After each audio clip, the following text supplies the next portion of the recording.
6th, 2021. Yeah, for the YouTube guys, we were muted for a second. Can you do that again, Ricky? You son of a bitch. Hello, everybody.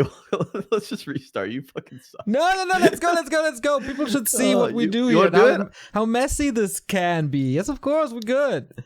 All right, sometimes it just doesn't work to plan. Hello, everyone. It is Thursday, May 6th, 2021. We are literally an hour and a half to 2 hours away from going live with Dreamhack Day 2. Yo. Just to give you a reference of how much shit we have on the go. But we wouldn't be true men of our words if we didn't get our weekly podcast in. But I am joined, of course, by Giannis. I am Bidoux. Giannis, you are a beast. How are you doing? Day 2 of Dreamhack, my man. Oh, I'm horrible. Thanks for asking. But on a level of horrible that I presented in the past 4 weeks here on this podcast, I think I'm on the least horrible level yet. Day 1 was good.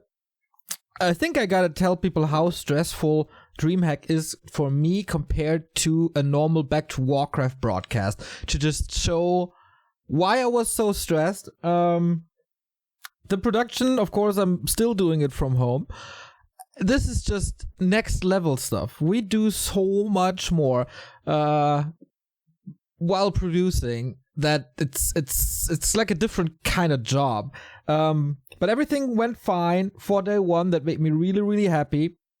Games were cool. We didn't crash anything yet. Everything worked mostly. So yeah, Dreamhack, it's amazing that we can do this. A normal Back2Warcraft broadcast, we got our broadcasting tool that we developed in like 2015 or something to get rid of as much work during broadcast as possible. For example, if we put in a match, like a player name, then this automatically links player pictures, statistics, etc., to that player, so we don't have to change pictures, for example, in between. So everything is as automated as possible. All I'm doing for a normal Back2Warcraft broadcast is setting up cameras for the casters, put in the player names and the schedule, the games that we're about to do, and the bracket. That's pretty much it. Update a bot or something. So this is like 6 different scenes and let's say 20 to 25 sources, like assets in the scenes, right? So I don't have to do too much.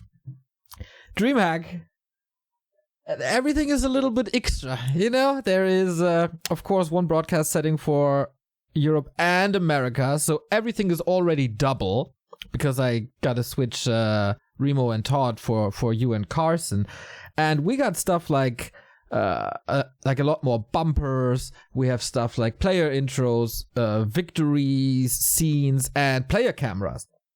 So I have to adjust every single thing for every single match, piece by piece. I feel like a Kraken with 1500 APM. Doing a Dreamhack broadcast, and I gotta do the camera, and I gotta do the casting, and I gotta make sure that everything is fine. So this is my life right now. Thank you, Ricky, for beating my ass in our 100k celebration. My hair would be gone by now. I think I'm getting gray, but with this haircut at the moment, you can't really see that, maybe on the beard. But I showed you yesterday, like the bags under my eyes from Dreamhack production. And yeah, you did. It is, it's messy. I will pull it up for the YouTube version. I will pull it up, did a little screenshot. I will enhance in a little bit.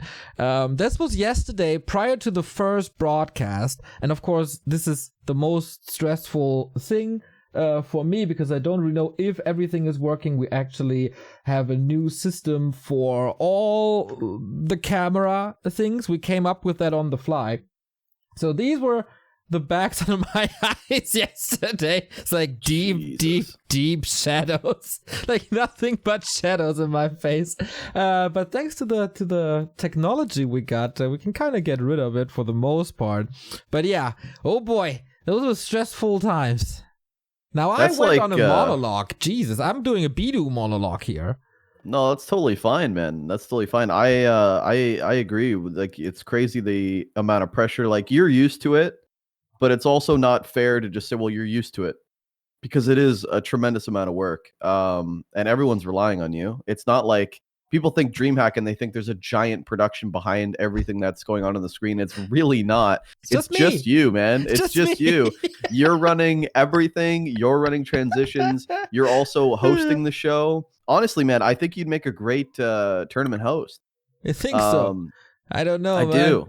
Yeah, maybe I think if I could just focus on that one job, that would be a little easier. But I'm hosting and setting up the player cameras at the same time, pretty much. I'm talking. That's why I'm not looking at the camera too much, I think, because I'm always on my OBS and adjusting player cameras and check if the players are already there. And of course, with a player camera, it's not like you just check if it's live. Every setup is a little different, right? So if the player camera fits into one frame, then the player camera of a different player who's maybe sitting more left to his desk or something can be entirely different. So every player camera is different and has to be adjusted every single time we switch matches. And of course, switch positions there as well, because sometimes a player is starting on the left-hand side, then you have to have his camera on the left-hand side because that's what we want to do. But on the next map, he might be on the right-hand side, and then I have to change everything again for the second map. So yeah, that is a lot. Just me. Could that be fixed with like player 1, player 2? Is player 1 always left side, or is it like, does it change? I don't really know, but I got 2 folders. Oh, spawns. No, it has nothing to do with it. Yeah, you could spawn wherever the hell. Yeah. But I got 2 folders, like one for the left-hand side, one for the right-hand side. So I got everything prepared already. I just have to enable and disable things. I'm so smart. Man, OBS folders, I have no idea who came up with that, but I'm using it everywhere now. If you look at my OBS setup for Dreamhack, it's so clean. Everything is in folders. Everything is named correctly. Everything is set up, I think, like almost perfectly. And then you look at my Back2Warcraft setup. Oh boy, it's just the biggest mess. There's sources everywhere. Naming conventions, not a thing at all. It's just, a little bit on the fly. I think I still have the source that I used for Floss's interview in January somewhere here on this broadcasting setup. So it's just a total mess. But for Dreamhack, of course, everything stepped up a little bit. And as I tweeted out for Dreamhack, I even do my bad in case it's in the camera frame. Whew, Dreamhack is special. Dreamhack's great.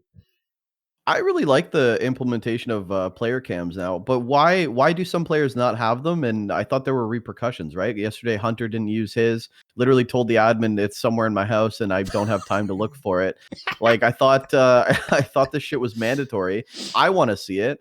But for some reason, I guess if you just say that your mic camera's broken or you can't find it, you just get a there is penalty for not using a camera if it's convincing. So that's already a great advantage compared to the 2020 season where it was voluntary. We had guys like Kraft and Juan who did that.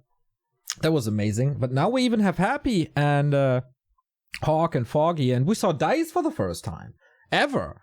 This is the great thing about Dreamhack. If Dreamhack demands like player pictures, most of the players actually respond and send in good stuff, except Blade, of course. But yeah, this is really cool. We got a lot of assets to work with, which is also something new in the Warcraft scene. I got an idea for maybe fall, actually. Now that we got a lot of player interviews and highlights for or from the player streams, I think we could do personalized player intros. Like, for example, got a Sonic game, and then on the left-hand side, in the yellow from the Ukraine, it's Sonic. And then there's this little text thingy and the animation and the music, of course. But what if you play a sound file saying, amazing! Or something like that. That would be that'd be so cool. Kind of like what StarCraft 2 does with the GSL names, and like they read it off like it's like a Microsoft Sam or something, but it's like a Korean accent Microsoft Sam. Yeah, that'd be cool. Yeah, I think that's something I really want to do for fall. Yeah, that'd be really cool. It's like it opens up so much more stories that allows players to like actually show their personalities. Yesterday, Cruncher, dude. Cruncher playing Saron, and he kind of owned him. And in the final game 2, he takes his hands off the keyboard, grabs a pillow, tucks it in behind his head, and he's just chilling, falling asleep as he 2-0s Saron. That's the kind of funny stuff that you'd like to see, right? You don't get that without a player cam. Exactly. We saw that in the regional finals already with Kraft doing the no hands Warcraft. It's of course patented by Kaiser originally, but a couple of players are allowed to steal that meme from him, I think. And that was really cool. Like Kraft making a statement against Blade. And yesterday, Cruncher, who is, if you look at him and if you see him in the post-game interviews, such a chill dude. Of course, he has his very own sense of humor, who might be a little dry and vicious at times, but you don't really think that he would do something like that, and he's just embracing it. It's really cool to see. Some people like it, some people don't like it, as with everything in life, I guess. But I don't mind a little spice in my food. Yeah, I thought it was great. I mean, it's very tame if we're looking at like people get their feelings hurt, sure, but I mean, maybe Saron would, but it was really cool to see Saron prior to the game, by the way. Such a relaxed, cool dude, at the big smile on his face. Like, he, of course, knew that he was up against the American champion and probably doesn't stand a chance, also due to favorable ping for Cruncher, let's put it that way. But he sat there and he was just enjoying himself. Big Aussie or NZ smile there. That was nice. I want to see more. And now that we got the player cameras, we included a scene where you have them not really full screen, but almost full screen. And that was super nice to see as well. Some people super chill, like Hitman, of course. I tried, I think he was vaping there as well. Like, immediately after the game, first thing he does was grab the vape pen and go. Okay, dude. Tried to have that not on the broadcast, but sometimes it works and sometimes it doesn't. Some people get a little more stressed. This is for me the big thing we introduced in this season, as well as Zoom for players and observers. Yeah, I mean, dueling's not that bad, right? I mean, it's whatever he wants to do. I think it's cool though, because you get to see how players react or what the reactions are. Just like, it makes it way more legit. It looks like like in CS:GO when they or big tournaments when they pan over to the teams and the players, and it just adds more emotion as the games are going. I think that's really cool. And today, man, we got Thorzine versus Sonic.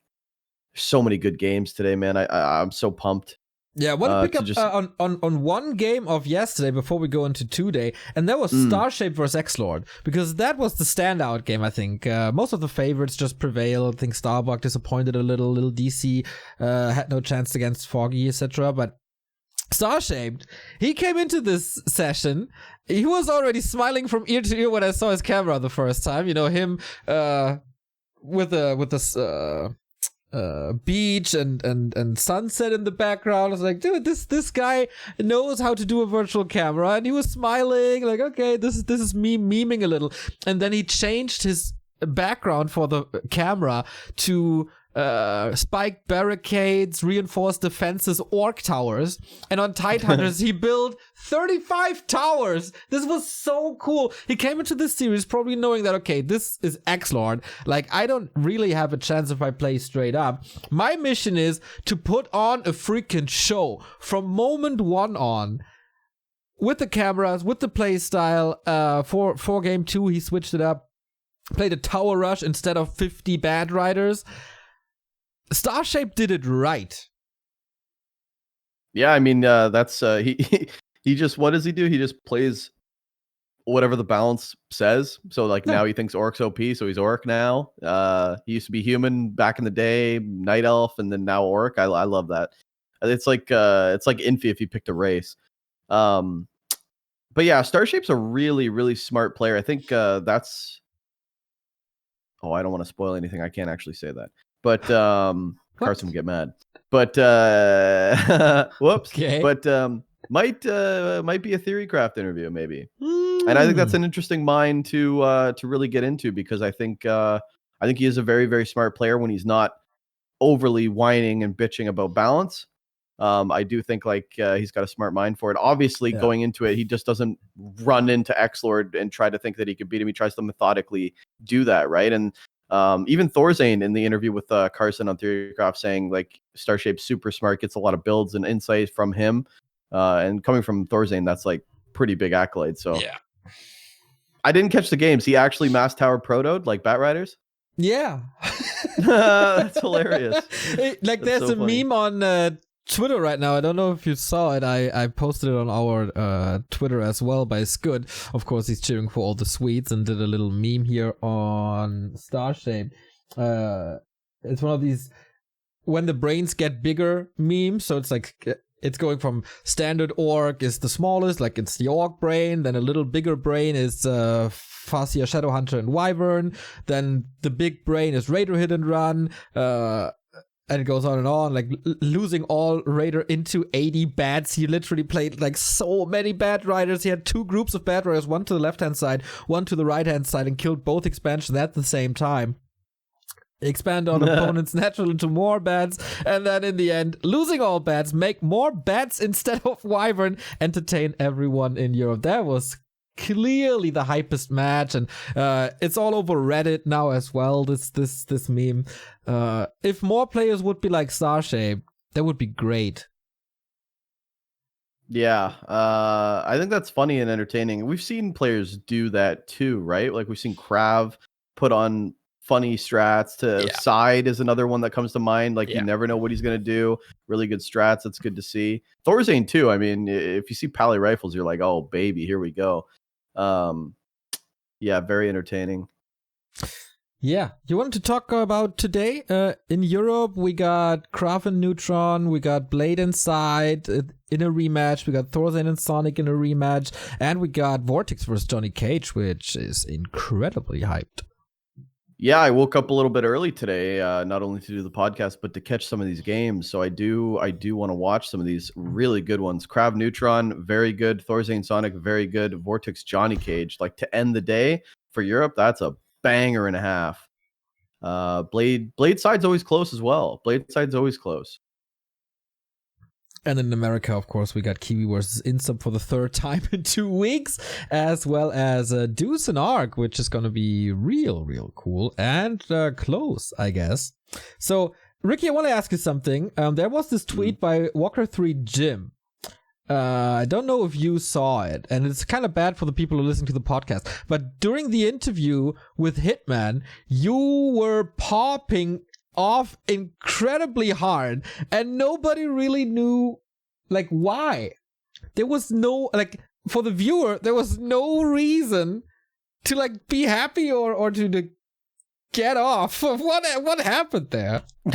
So like there's no context. Like when I was doing it, so what happened was behind the scenes we talk a lot of shit, and you might have been actually going for a smoke break, but Hitman lost game number 1 against Hunter on Concealed Hill, and I was talking to Carson about it, and I said, you know, that Hitman build, it's pretty good with the demos, but the Bestiary is always super late, and I feel like you can't get out, you know, Bat Riders for Chimeras, or you can't get anything, and Carson always shits on my analytics. Like whenever I say anything analytical, he'll give me the benefit of the doubt and hear me out, but chances are I'm wrong as well. But in this case, I wasn't. I was like, I think the Bestiary is just late. He has to work on this build because it just doesn't flow right. It seems like a Hunter's got a timing to kill Hitman, and you know, better Night Elf players, like maybe the Asians, would take advantage of that. And Carson behind the scenes just goes, no, it was on time. And I go, all right. And then Remo starts laughing, you know, because I'm fucking trying to give my take on it. And Carson just starts, you know, no, Rick, it was on time. You're wrong. You know how Carson is. And I'm just like, all right. So in the Hitman interview, out of nowhere, we're talking about the games as he came back and won. Spoiler alert, came back and won 2-1. And then in the interview, he goes, you know, my build's pretty good, but I do need to work on it. My Bestiary was a bit late. As soon as I hear that, I'm like, fuck you, Carson. Let's go. And I just fucking pop right off because I was like, I got one over Carson. Hell yeah, dude. Because Carson's a brilliant mind for the game, obviously. But yeah, that was just a little behind the scenes banter between me and him. And I realized later because yeah, I got posted and Remo like messaged me and he's like, "Yo, you all right?" And then I was like, "Yeah, dude, I just like that was against Carsey." He's like, "Oh," but like if you're watching that, there's no context There's whatsoever. no reason like, at all. like we're literally just interviewing him and he's just talking and I just lose my mind. Like, so I can see how ridiculous that looks. It looked like you won a sport bet or something if you're betting on horses and your horse just won the race or whatever. I knew it what's up. I heard it before and I can totally relate because it's the same dynamic with me and Remo, right? He's way more knowledgeable about the game than I am. So whenever I have a good take and players confirm that my take was right, especially since Remo, no hard feelings, but he can be a little stubborn sometimes with his opinion. And very, very focused on it. So when I'm right there, it's very rare. I think in 95% of the cases, Remo is right, obviously. But these 5%, man, as the play-by-play caster who does more of the action and the storytelling and hype, etc., this is such a great feeling if you get things right. And it's like half of the shit I say that's like analytical is just me plugging something that Carson's already told me in the past, or like a pro's already told. So like this was for me. Do you know what I mean? Like this was for me. This was my own observation, and it just felt so good to hit that. And yeah, because I'm always looking for like reassurance, you know, like I'm always looking for Carson to be like, wow, I've never thought of that, but that's a really good point. So when he absolutely shit on me during the break, I was like, dude, I still feel like the bestiary is way too late, you know, like, and then Hitman saying that was just like, hell yeah. But yeah, that felt good. What did you think? You know, since we're talking about day one, just a small thing I wanted to bring up. What did you think about X-Lord's interview? Oh, yeah, to introduce the viewers to that a little bit, of course, we talked about the Todd and Ante drama in episode 2, 3, something like that, pretty early in podcast history here. And of course, me and Todd are doing the interviews because reason for that, by the way, is that Remo is not part of the interviews, not because we don't want him to ask questions that that take forever because his questions are always very long. No. He has to do the clean feed, and for that he has to be silent as the player interviews are on the clean feed. So he is picking up what me, Todd, and the players are saying, and then sends it to the Chinese streams and the international clean feeds, etc. That is why Remo is not part of that. Todd was asking X-Lord a question, and X-Lord was saying, due to your malicious behavior in the past in games, I won't answer the question as to you, I'm always the worst player in the world. Pointing towards in-game beef between, of course, Todd and Mouseboards and Ante, and maybe X-Lord, of course, as well for a long, long time. He made a statement with that for sure. Of course, me doing the broadcast and knowing how important that is to me personally, I think, was that really necessary? Do you really have to do that? But it's the big stage. I understand that he did that and that he wanted to send a message. And I mean, if you're not doing that on that stage, you probably don't have a bigger stage than that. So, personally, I don't like it, and I was like, oh boy, how do I fix this situation? But if I'm not egocentric and looking from X-Lord's perspective, I can totally understand it. I think it was not over the top. It wasn't too bad. That there were no insults. It was like his point of view from what's happening in games between the two on ladder, plus his point of view on the things that happened between Todd and Ante on ladder, and of course on Twitter, etc., etc. And then he denied the answer. That's kind of my take. I don't think it was too bad. It was, of course, causing some waves and all the discords and stuff, but that's what you can get. I think it's good that players voice their opinion in general. Didn't hurt the broadcast too much. Of course, for Todd, it was very uncomfortable. Well, must have been uncomfortable. I can only imagine. I don't know. For me, it was a little uncomfortable, but broadcasting is not always comfortable, and if players challenge you, it's interesting, and interesting things are mostly good for the broadcast. It was a long answer, I think. What do you think? I mean, I watched it. It was very uncomfortable for me to watch. Obviously I've been a caster asking an interview. I've been in some rough, uncomfortable situations as well, and it's never fun. I wouldn't really go as far to say as like Todd deserves it or Xlord is warranted. I think on the big stage, I don't know if that's it's the biggest platform to do it. You're absolutely right. Should a player, on mouse sports do that? Kind of low, in my opinion. Not the time or the place. Also, we're trying to hype them up. It's not like Todd went out of his way to ask a condescending question or try to belittle him. I think Todd on the broadcast is always very professional. He praised him for his play. And it was a very good question. It was like, you literally beat Foggy and Fly. Do you feel like it's the best you're ever playing? As he, 2-0s another player before Dreamhack, and I thought it was uncool, and I love Xlord. The first time I used to hate him because all I would get was his Twitter trolling for NA. And it wasn't until the card where, he won and we interviewed him. And I was like, oh, this guy's a fucking nice guy. Like, he just understands when to troll, when to not, but he's not a malicious person, And me and Carson ended up loving him. But I just think there it was kind of just uncool, and he just wanted to shake it up. We're just trying to put on a good show, and so is Todd, man. And Todd, whether you have beef and shit, I don't really think it's the right outlet to do it there. It's just really cringe, man. Like, if you're a mouse sports player, you should have a little bit more pride in what you're doing and how you're presenting yourself, honestly, because I consider mouse sports to be a premier team.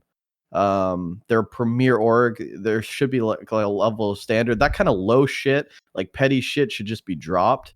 But he wanted to bring it up, and he brought it up, and it is what it is. I just thought it was very uncomfortable. I actually felt for Todd, man. I reached out and I said, dude, it was kind of uncomfortable. I'm sorry you had to go through that. And for a player like Xlord, you shouldn't really have to do that. There's a whole bunch of drama behind all that shit, though, between them and, the stream sniping, trying to get a reaction out of Todd, and then Todd actually just giving them that reaction. And this has been like a year, I think, of Fuel just like both fucking with each other. And to see it spill out like professionally on cam like that was kind of just cringe. Yeah, Xlord interviews are always, as an interviewer, hit or miss. Like, yesterday was very, very serious about things, but you can also get interviews with him where he's in a super jolly mood and gives the best answers on the planet, especially in Meisterschaft. That is very, very common. But sometimes you get an Xlord like this, and of course, all people in the world got their ups and downs, and yesterday was a little more serious. He wants to stand up for his teammates, which can be good from a perspective. But yeah, I was really happy that he didn't throw me under the bus, because I simply repeated Todd's question pretty much word for word, and then he answered me. So he could have dragged me down with them as well, but he didn't do that. So that was, for me personally, really, really nice in the end. Yeah, kudos to you as well. Kudos to you for picking it up, because you immediately assess okay, well, this is fucking bad. Let me pick this up. Let me rescue Todd. And a class act to Todd as well for just staying silent. That's the right move. He just stayed silent. He didn't punch back. Yeah, I think so too. He took it on the chin. He just sat there. Very uncomfortable to watch, though. But big kudos to you for kind of saving the interview, and just because you immediately just snap. Okay, well, I'll carry it on, Xlord. And then you did ask verbatim the same question. He answered you. So just a low class move, I just didn't like that. And honestly, I'm the king of low class. So, true. There's a time and a place for sure. But, it reminds me of there's a lot of players in the NA scene that I don't get along with. And unfortunately with Dust League, I have to associate with them that I don't necessarily want to. But it's for the betterment of the game, for the betterment of the scene. Yeah. You have to just take it on the chin. And I think for the most part, I've just recused myself from interviewing players that probably just don't want to deal with me. I can understand that. Like an ARC. I don't think I'll ever interview an ARC again because we just don't get along. We just don't see eye to eye. So I think I just wouldn't put myself in a situation to have that happen. You know, I know he doesn't want to hear my questions or talk to me. So why would I do that? Unfortunately, sometimes you're in a professional broadcast and like you said, Remo can't jump in. So it's you and Todd. And there's no choice. Like you can either have just Todd sit silent, which might be the play now. I think if there's an X-Lord interview, I think Todd should just sit silent. Like don't, you know, like just don't give that, don't make that an option. Yeah, but just stupid drama, you know. It's not that big. I think I will just ask next time if he wants to do it with me alone or not. Like these interviews, as an interviewer, like oh boy, did I get hit hard last year by Happy, for example, when he said that question is not appropriate for a winner interview, and I sat there in pain. That happens. It's. I think it can be fun for viewers, and players have the right to say no to questions, I think, and yeah. I mean, 100%. I love it. I love a little drama too, but maybe I'm just not used to it. I don't know. Maybe I'm just not used to seeing my friends go through it, you know? Season. We have an entire season of drama coming up, baby. Let's go. Speaking of seasons, no. I want to touch on one thing as well. I said this is super stressful. Also leading up to the tournament. It's not just the tournament itself, because all these assets have to be produced. You have to work with a graphic guy. I have to work with our coder to adjust our broadcasting tool to the Dreamhack design, etc., etc. We have to work with the admins to get player pictures, so there's a lot of stuff, and it has to be like it's always finished last minute, pretty much. It works that way.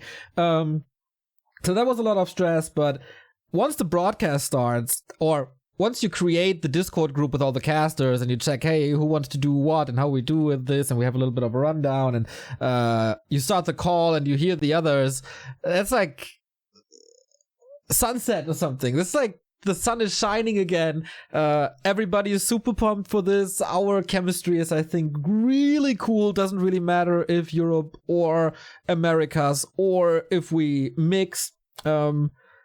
This is a little Warcraft broadcasting family, even though we're, of course, a lot of kilometers apart from each other and we don't have a green room to share, which is usually at offline events where you just sit and chill and refresh and stuff.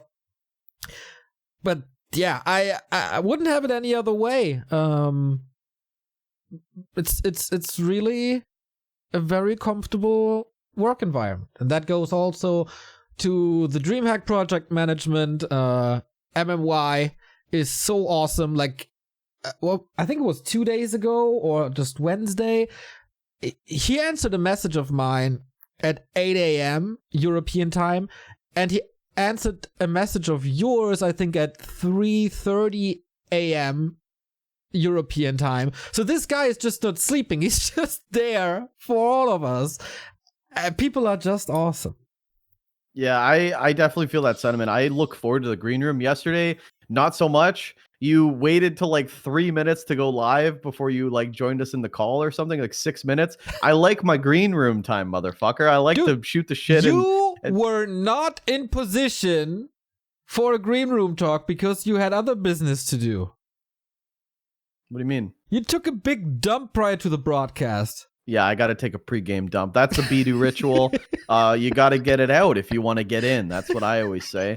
Do you have like a ritual? I seriously take a pregame dump every stream. I can't help it. I don't know if it's nerves or anxiety. I have to. Got to flush the demons. Do I have a ritual? I used to have it when I started. I always listened to, which then became my intro, like Coheed and Cambria and Enter Shikari, so that, especially listening to Coheed and Cambria was kind of my ritual, and of course going for a smoke because I'm a stupid addict and can't help myself. But that is, I think, what I did. Just music, and when we switched from German to English, just half an hour to the broadcast or maybe an hour, I would say, hey, Remo, just to get me in the groove and stuff, can we just talk English to each other? And he's like, yeah, sure, because he just flips the switch. But especially in like 2015, 16, it was really rough for me. Now I can flip that switch as well. But yeah, those were kind of my rituals. Yeah, that's good. I think, I look forward to that too, man. As soon as like the call's in and you can hear the boys like start to fumble in and everyone's hyped, it's it takes away that stress because you're behind the scenes working, trying to plug everything so stressed out. And then, there's me going, what's going on, bitches? And it's just like, it's like, yeah, baby, let's go. At least that's the vibe I get. I get like, let's fucking go, Yesterday, and was it also W3Champions? I'm not too sure. You annoyed the shit out of me because I was already... like yesterday it was already all the stress, and then I already had a 5-hour broadcast, and then you came in fresh as a daisy, pumped as fuck, with yes sir, way too much energy and way too happy, man. But I think it's the first time I actually pissed Carson off too, because like we cast and we get like into our moment and we enjoy our breaks. I know Carson enjoys our 3-minute break, right? He likes to like wind down and like clear his head and get ready for the next thing. And I'm just in the break room, I guess, behind the scenes muted. I'm just singing and shit really loud. And Carson's like, shut up. Carson's like, shut up. And I'm like, what? He's like, just shut up. It's a fucking break. And he's like all stressed out. Your camera totally fucking moved. There we go. I got that. It happened but yesterday in the broadcast as well. Fuck that camera stand. Oh, getting a nice inside peek of the door frame, maybe his bed. There we go. This is a Patreon exclusive, right? Patreon exclusive right here. I think I broke this bitch. Uh-oh. It's fine. No. It'll work. Yeah, whatever. Jesus. Did you actually break it? I think so. Who cares? People on the podcast can't see it, so it doesn't matter. Yeah. We also had W3Champions finals. Yeah, we did. I gotta say, man, a lot to be taken from that. Let's talk about production first. We did 2v2s, right? There was 2v2s to be casted. There was 1v1s. Super FFA. Cool. FFA. Yeah, you did the FFA to start. What did you think about, because this was new for me, but what did you think about like shuffling casters mid-series, which we did a lot of? Because I'm so used to like, oh, you're doing this series, okay, this best of 3, I get a break, and then the next one. If you guys aren't seeing on the YouTube, if you guys are on Spotify, Neo is trying to center his camera on himself, but it keeps on panning to the right and left. Like he definitely broke his fucking camera, which is so funny. But what did you think about switching casters mid series? It was okay, I think. We wanted to give everybody the time they deserve and switch it up a little. I don't really have a pro or con opinion on that, to be honest. Like, I just do what I'm supposed to do. Fair enough. Or I tell people what to do, rather, because I'm the boss, of course. That's true. Fair enough. Yeah, I think super good tournament. Jesus Christ. That's got to be... Is that the best tournament we got? Oh, I think January was way better. Well, I mean, yeah, you're comparing, because you got more viewers, or like, how do you base it on? Also, the games were a lot better. There was a lot less drama as well. I think, at least. I don't know. I wasn't too hyped about this season, to be honest. Like, what were the great games? I thought X-Lord series were pretty good. Beating Foggy, beating Fly. The Fly games, like the Tidehunters game on Fly X-Lord, was amazing. It was kind of a stomp, though, right? No, it was back and forth, dude. It was back and forth. Like Fly won a fight, X-Lord won a fight, Fly won a fight. The Fly games for sure. But the Foggy games, I think, they were pretty much stomps. That's true. Yeah, that's true. I don't know. From my perspective, a lot of things can be improved for W3Champions tournaments. Maybe it was a little bit too ambitious to go for 1-on-1, 2-on-2, and FFA at the same time, and going global at the same time. Those were two tasks that were a lot heavier on workload and people in the back than the previous seasons, where it was just 1-on-1 and just one region. So scheduling this a global event is pretty much impossible. Of course, we had American players there who, like Insub, for example, we had a lot of European players, we had a lot of Asian players, and you have to fit them all into one broadcast schedule, which is almost impossible. Then you have to figure out hosts. And it was 16 people for 1-on-1, it was 16 people for 2-on-2, and it was 4 people for FFA. So that's 36 players that have to be there on a weekend, and that was so stressful. Maybe there was a little too much at once. Yeah. I don't know. Yeah, I player was just wise, stressed out for 10 days prior to this. I couldn't really enjoy it, to be honest. Yeah, I think, well, you're behind the scenes way too much, and I think maybe for something like this, you should just do production and cast, because you take so much shit on the chin when they have so much staff members. They should just handle it themselves. But no, you can't really say that, because of course they have staff members, but those are coders, those are graphic artists, those are network technicians, and then there's Floss, I guess, who is a lawyer or defendant or whatever and has 2 kids and a family. Then there's Safid, who's also super busy, and there's Toxie, who has like a math PhD and is at university. So that's not what they are there for. That's all extra tasks. There's no dedicated tournament organizer for. Well, that's W3Champions. kind of bullshit, though, right? That's kind of bullshit. Like, why run a tournament then if you don't have the staff or the means to do it? Like, that's like, then you're biting more than you could chew. That's kind of is maybe bullshit cop-out answer. Happened here. And I think that is something that happened here, because we were not really on good terms at the end of the Orga time, like one day prior to the tournament. I think we all had enough of each other. Oh shit, you want to go into that? No, not really. That's fucking bury him, Giannis. Bury him. Let's go. We want the dirt, baby. No, it's all good again. I said, yo guys, things are not looking too crisp at the moment, but once the game starts, we're gonna have fun, and that's exactly what happened. Especially day 1 was super fun when you weren't there. So fuck off.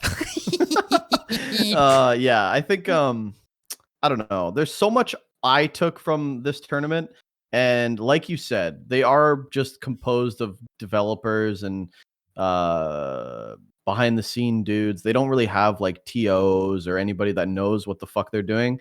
The tournament finished. Yeah, there was some up and downs, but they actually completed a tournament, which says a lot. Like you said, they had to juggle 36 players and fit them into a 10 to 12 hour window, 8-hour window or something, which is hard to do. I don't know if I could do that. But a lot of drama, 15 Sway, knowing what server he was going to play on, knowing what ping he would have, but some reason he sees happy with 1 ping, and all of a sudden, I don't want to do that anymore. A little bit on the players as well, because I feel like they were told which servers they were going to play on and what their ping would be. There was a rule book, yes. Yep, and well, we know players don't fucking read rule books, obviously, especially ESL ones if they're fucking 56 pages long. We'll get into that. The fucking webcams. Like, how? Okay, so did you know that Cruncher and Hitman and probably Duck had no idea that they had to use player cams? No, but I'm not surprised at all. I messaged them yesterday. Day 1, by the way, was yesterday, guys. And I said, hey, by the way, you have to use webcams. Victor goes, what? I'm like, yeah, dude, it's mandatory. And he goes, question mark? And I'm like, are you trolling me? Or like, you didn't know? And he's like, no. And then, of course, like I tell Cruncher, and then Cruncher goes in the Dust team chat. He goes, by the way, Victor, you have to use webcams. Bidoux doesn't know.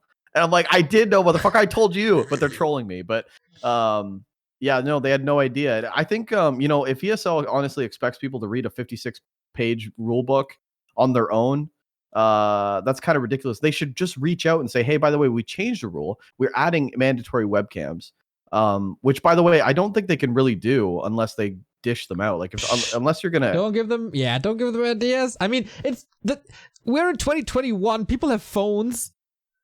What are you gonna do? Like, I can't do that. What are you gonna, like, put your phone down on your monitor and like as your I guess you could do that. Yeah, you can do that. Yeah, I could do that right now. Yeah, okay. Well, yeah, there's no excuse. It's no problem at all, dude. Yeah, there's no excuse. Yeah, players are just lazy. But at least reach out and tell the players, give them an update. I think you should do a one-on-one reach out in general. One-on-one, that's way too stressful. I think no. It's 8 players. It's 40 players, you dumb fuck. Yeah, okay. So for NA, it's 8 players. For Europe, how many are in there? Why do you have to have a one-on-one? That's just stupid. You send one email to all of them and say, here's the rule book. Major things that changed is A, webcam, B, you can use Zoom, C, we got new maps, here you go. And everybody knows. Yeah, that's what I mean. At least they didn't do that, did they? I don't know. Oh, well, if they did, once I'm nobody not read involved shit. into stuff. I don't know. I go out of my way to like reach out one-on-one and be like, hey, is the schedule good for you? By the way, here's an updated schedule. The schedule also flip-flop like 3, 4, 5 times. So it's like just to say like, hey man, you're playing here. Are you good? By the way, webcam, this will be the link you use. We'll walk you through. We'll guide you through. Is that okay? Yes or no? Because it just like, if you don't do that, then players just don't do it. You know, like I wonder what the repercussions are going to be for the players that didn't use webcam. We'll probably never know, man. We'll probably never know. Probably nothing. Players got them by the fucking balls. Nah, I don't think so, because then we wouldn't have seen so many cameras on day one. I think it was just Hunter not using it. Yeah. For us. And Starbuck, I think. Oh, really? Yeah. Okay. Yeah, but going back to War 3 Champs, which is what I want to talk about. I think they have they got something going. Huge viewership for Back2Warcraft. It's an event we'll always cover so long as it stays hype like this. The headaches are, a bit of a headache, but honestly, if I was War 3 Champs today, I would look into actually getting someone on board that handles TOs and just actually runs the show. Like, that's one thing I love about MMY. Shout out to Nick from ESL. That guy is a beast. Yeah. That guy is actually so sick. And he's like a go-to guy. He just does the behind the scenes and shit. But like War 3 Champions needs to know their limitations. Like if they're just a group of developers, stop copping out with like, well, we're just all investing our free time and it is what it is. And it's like, dude, like have some pride, like we're investing our fucking free time too. Like we want, what about our time? Like what about the players' time? Put a little pride into it. Try to make it work, easier said than done. But I think definitely hire someone that can just handle player relations and be like the liaison, which I thought was Floss, but Floss wasn't really around too much. I feel it was mostly Cephid that was around. Yeah, Cephid and Toxie did a lot of the work, and Soul Glider dealt with the Chinese because he's fluent in Mandarin. So he was like the player manager for China, which was a great thing to do. That was really perfect, I think, and I think Soul did handle it well. But yeah, I think so too. Like, this is becoming a major event. This is, to be honest, kind of overtaking WGL's spot as the second biggest tournament next to Dreamhack. Because WGL is, of course, still using Reforged graphics, and it's still played on NetEase, so the Europeans don't really stand a chance. So W3 Champions is definitely more fair, even though it's still not 100% fair. We're getting there, hopefully one day. But yeah, I think so too. Next season finals have to be dealt better with. Either we are going to do it and we say, hey, champ guys, give it to us. Like, we can do it, but it's our rules, our schedule, our everything. Or they find someone in the community, which would of course be great for us as well, so we don't have the additional workload loading into Dreamhack, as the tournament calendar is pretty packed, with the new Dust League coming right after Dreamhack. Whoop whoop. Hell yeah. Hell yeah. Hopefully it doesn't fucking flop, dude. Oh my god. If anything, War 3 Champions was a good indicator that it can work. It can right? work. It can work. It can work. As long as the players fully understand that there's a chance you might have 100 plus ping. Your opponent will probably have like the same roughly, because what Dust League is doing is fair ping. It's not going to be one person has 80 and 30. If that's the case, it'll be switched with a coin toss, or it'll be like you both have 130. And tough shit, I think the problem is really CIS versus Asia, because it's pretty close to Russia and Ukraine, and they will have a big advantage over China and especially Korea, or especially China. I'm not too sure how It is, but between America and Europe, it should be fair. There might be a ping advantage of like 20, maybe. We can then switch hosts. So, for example, on one map, you get map pick, but your opponent gets host pick to even things out. I don't really think people give a shit about that. Is that much of an advantage if I get to pick the map, but I'm down 2 games host-wise? I think it's just got to be ping related. Yeah, I mean, for example, if there's 2 possible hosts where on one host, player 1 has a 20 ping advantage, and on the second host, player 2 has a 20 ping advantage. It's both pretty fair, but it gives you a small edge. So if so the player with the higher ping gets map choice. That would be a fair thing to do. I think that's something that can work really well. Yeah, it's I still have to like actually take players' pings and really do like a map of what ping do we want to use, because we really just want to avoid the whole like, well, he has the advantage. Like, I would rather give both players 150 than flip-flop 80-30, 30-80. Do you know what I mean? Like, I would rather just say you both play on 150 and fucking tough shit, you know? But also, like, I do want to see good games, and there's certain things you can't do on 150 ping. Yeah. For example, Laliat versus Happy was hard to watch, because, you know, to play Happy, you have to play so fucking out of your mind, and he can't do that on that ping. You just can't. Because it's hard to do it on LAN. Fucking never mind with delay. Are you kidding me? When you play a caliber like that, you have to be able to do exactly what you want to do. Yeah. But let's go back to War3Champs. You know, obviously a great tournament, crowd funded. Holy fuck, the amount of money that was raised. Big shout out to Governor. Oh yeah, Governor is the king for stepping up. I know there was a little bit of drama behind that. Is the other guy still MIA or what? I don't know. I'm out. Like, I just do Giannis is like, fuck it, bro, it's over for me. A little bit of drama. Tournament is over. I gotta do Dreamhack now. Like, seriously, I can't do anything else but Dreamhack. That we do this podcast is kind of a miracle already. So, like, basically, if you guys didn't know, basically they had 2 people that were gonna guarantee that they would match a certain amount of crowdfunded money, and one of the guys ended up disappearing. Is he back now? I don't know. Did he match it? I don't know. But one of the guys ended up just being super MIA. But he did support a crazy amount before. Yes, this guy has supported before. That's why like nobody was really doubting that he would do it. If anything, they were worried if he's all right. It wasn't so much that he scammed, right? It was more like, is he all right? Did he get in a car accident? Which this guy actually might fit that story, because he donated and supported the scene so much. I know he's a big sub gifter in Back2Warcraft, dono gifter in Back2Warcraft. So big respect to this guy. I hope he's all right. I don't know if he's back yet. Maybe he is. Maybe he like reconciled with the boys or whatever. I don't know. But big shout out to Governor, who actually put up $2,500 extra to match what his share at least. But what do you think about crowdfunded events? Because I run crowdfunded events. However, I don't do it as an essential. I always say Dust League has a $400 prize pool minimum, and whatever else Matcherino gives is bonus. I never rely on that. I don't think it's sustainable relying on the community, because what if, you know, you kind of put this pressure on the community to hype it up, or it's not going to be hype, and you never, like, you can't guarantee that money will always be there.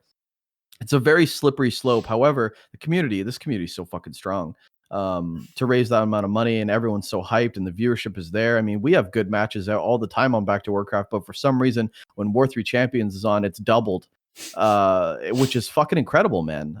What do you think about crowdfunded events in Warcraft 3 right now? The epidemic of crowdfunded events. Since it's like now literally exactly to the dot 1 hour prior to Dreamhack broadcast, and we are getting really close to the 1 hour mark. That's always our goal to the podcast. I would use it as a cliffhanger and the topic for the next episode. Crowdfunded events, and if there's too many of them, and what can we do about it? Because that's like a talk for a whole episode, I think.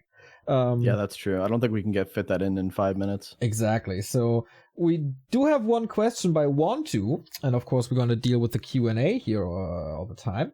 If Blizzard actually gets their shit together and creates a ladder and profiles for Warcraft 3, what do you think that means for War3Champions? Seems like people won't move away from War3Champions as it'll always be the superior ladder system, but the mostly more casual player base on Battle.net can't be ignored for the health of the game. Also a question that could fill an entire podcast. Thank you, Want2, for that. I think it's relatively simple in that Battle.net is gonna be grassroots, and if you're getting good, you go to War3Champions as the elite ladder.